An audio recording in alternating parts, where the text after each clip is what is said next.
Ça vous fait les gens, c'est Manusine. Aujourd'hui, on parle du CSL 5683. Alors, je vous l'affiche directement. C'est un PC prémonté sur le site CSL Computer. Il coûte seulement 600 €. Mais évidemment, qu'est-ce qu'il a dans le bide? On va regarder.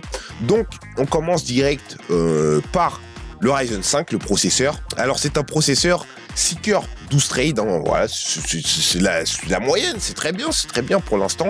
C'est la norme. Alors, il est très costaud parce que j'ai le même. Pour son prix, tu le trouves aux alentours d'une centaine d'euros. Il est vraiment très costaud. Donc, il le refroidit avec le AMD VREF Stealth. Alors, le ventilateur de base de AMD. Hein. Franchement, bon, moi, je suis pas fan. Je suis pas très fan. Donc, je te propose, sachant qu'on a vérifié quel ventirad le boîtier pouvait prendre. Donc, je te propose le Thermalright. Voilà, comme d'habitude. Thermalright. Hop là, un petit ventirad comme ça. Voilà, qui fait un petit peu des LED si t'aimes bien. Pour seulement 20 €, c'est pas très cher payé, je trouve. Ça fera beaucoup moins de bruit, ça va refroidir beaucoup mieux. Et tu seras surtout plus à l'aise au niveau de la chauffe, puisque l'été arrive à grands pas, évidemment. Donc, évidemment, la carte graphique, c'est une RTX 4060. Hein, une 4060 8 Go, donc elle est pas trop mal, vraiment, elle est pas mal du tout, même pour un PC de ce prix. Donc, pour ceux qui veulent les performances sur un jeu comme Dragon's Dogma 2, en élevé, en 1080p, tu tapes une moyenne de 50 FPS. Mais sur un jeu, par exemple, comme Fortnite, cette même configuration, voilà, j'ai regardé un peu plusieurs vidéos, tu tapes une moyenne entre, ouais, on va dire 200, au-dessus de 200, voilà. Donc, au-dessus de 200, à peu près, voilà, c'est une moyenne, c'est pas fixe. Ça veut dire que vous pouvez avoir plus, vous pouvez avoir moins, mais en moyenne, les gens qui faisaient ce bench avec cette config, ils avaient 200 et plus. Donc, voilà, pour la carte mère, c'est la MSI A520 A Pro, c'est une carte mère micro ATX. C'est pas pour autant qu'elle est pas bonne, elle est très bonne. Pas d'overclock possible avec ça, puisque c'est le socket A Pro, donc malheureusement, voilà, pas d'OC possible. Au niveau des ports USB, alors, j'ai regardé un petit peu, je me suis penché un petit peu en détail sur le site du constructeur. Vous allez sur MSI, vous tapez le nom de la carte et vous tombez là-dessus. Donc, c'est 4 ports USB en 3.2 et 2 ports USB en 2.0. Voilà, c'est pas dégueulasse, c'est écrit juste ici. Je ne suis pas magicien, c'est écrit juste là, voilà. Des ports, je crois que ça s'appelle PS2 pour les anciens types de souris clavier, les anciens branchements souris clavier, si des gens sont équipés d'anciens produits.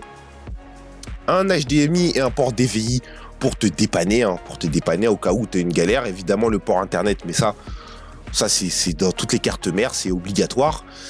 Ensuite, la RAM, 16 Go de RAM. 16 Go de RAM, ça devient la norme maintenant. C'est même la norme pour un petit PC gamer. 16 Go de RAM, oui, on peut pas... voilà, si vous avez 8, passez rapidement à 16. Ça va vous changer la vie. Et surtout en 2x8 pour bénéficier du Dual Channel. Je rappelle que quand vous êtes sur 2 barrettes, vous avez le Dual Channel d'activer et c'est trop fort. C'est juste trop fort. Le Dual Channel, c'est beaucoup mieux qu'une seule barrette. Voilà, je vous le rappelle, juste comme ça. Donc, au niveau du boîtier, c'est le CSL M-Red, donc une grosse aération devant, une aération latérale et évidemment derrière, à l'arrière. Hein, voilà, donc il est pas mal. C'est quoi sa spécification? Il prend des cartes graphiques jusqu'à 32 cm. Donc c'est correct hein, pour un boîtier de cette taille. C'est du micro ATX à mini ATX. Pas mal aussi. Et il prend des ventirages jusqu'à 13 cm, 13,5 cm, ce qui est pas mal du tout. Donc l'alimentation 500 watts. 500 watts, oui. Évidemment, la 4060, c'est 550 watts. Je sais. Mais les constructeurs, ils prévoient toujours en fonction de leur plus gros processeur. Voilà, en fonction d'un gros processeur. Bon, Nvidia, je sais pas trop avec quoi ils ont pu tester. C'est AMD, au moins, tu as le processeur. Nvidia, je sais pas avec quoi ils ont pu tester. Mais il faut vous dire qu'ils prévoient toujours une marge comparée aux gros processeurs qui existent. Donc, la carte graphique consomme jusqu'à 115 watts maximum. Voilà, puissance totale 115 watts maximum. Évidemment, tu peux aller à plus en overclock, mais bon, ça, on va pas se pencher sur l'overclock parce que c'est vraiment quasiment inutile d'overclock une carte graphique. Ça, on en reviendra peut-être dans une autre vidéo. Donc, 115 watts, c'est même pas la moitié, c'est même pas 25% de l'alimentation. Le processeur, il va taper entre 100 et entre 100 et 140. Il me semble plus qu'un Ryzen 7, c'est 142 maximum. Donc voilà, le Ryzen 5500, ce sera en dessous, entre 100 et 140, on va dire. On va rester comme ça. Bon, bref, avec tout ça, même avec tout ça, tu as largement de la marge. T'as largement de la marge. Évidemment, pas de Wi-Fi. Si tu veux jouer en Wi-Fi, il faudra mettre une clé Wi-Fi, comme d'habitude, une clé Wi-Fi qui fait 5 GHz et 2,4 en même temps. Ne prends pas une qui fait 2,4. Tu peux l'ajouter toi-même sur le site CSL ou en rajouter une par toi-même en l'achetant. C'est vraiment pas compliqué à monter. La mienne, c'est la TP-Link AX3000. Voilà, AX300, AX3000, please. Voilà, bon, de toute façon, ils l'ont bien écrit. La mienne, c'est celle-ci. Je suis actuellement en Wi-Fi. Elle est vraiment pas mal du tout pour stream et tout, etc. C'est un monstre. Hein. J'aime bien, j'aime beaucoup. Donc, si vous avez 50 € et que vous savez pas où les mettre, vous pouvez les mettre là-dedans. Le Windows, il n'y a pas de Windows. Oui, il n'y a pas de Windows, mais évidemment, avec mon petit tutoriel que tu peux retrouver sur Instagram, YouTube et TikTok, comment installer Windows, tu peux l'installer gratuitement et l'activer pour seulement 80 centimes. Je rappelle vite fait que pour installer Windows, c'est simple. Tu fais par exemple Windows 11, tu vas installer Windows 11. Tu cliques sur télécharger Windows 11 sur le site officiel de Microsoft. Ne vous trompez pas, vous pouvez pas vous tromper, s'il vous plaît. Donc, tu fais créer un support d'installation parce que c'est un PC que tu n'as pas encore utilisé, que tu veux installer. Donc, tu télécharges, tu l'installes sur une clé USB.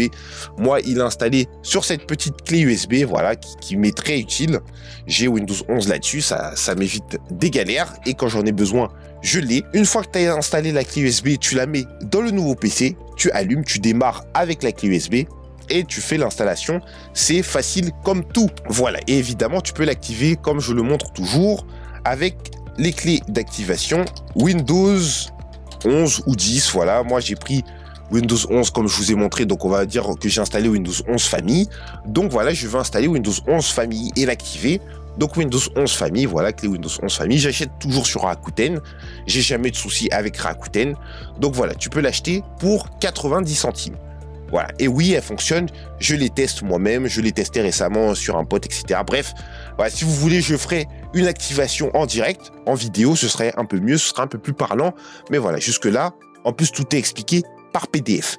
Voilà, donc, pour activer Windows, c'est tout ça. Et voilà, je crois qu'on a fait le tour pour le petit PC à 600 €, qui est actuellement un énorme deal. Je vous laisse pour cette vidéo, à la prochaine. Ciao et rendez-vous en stream.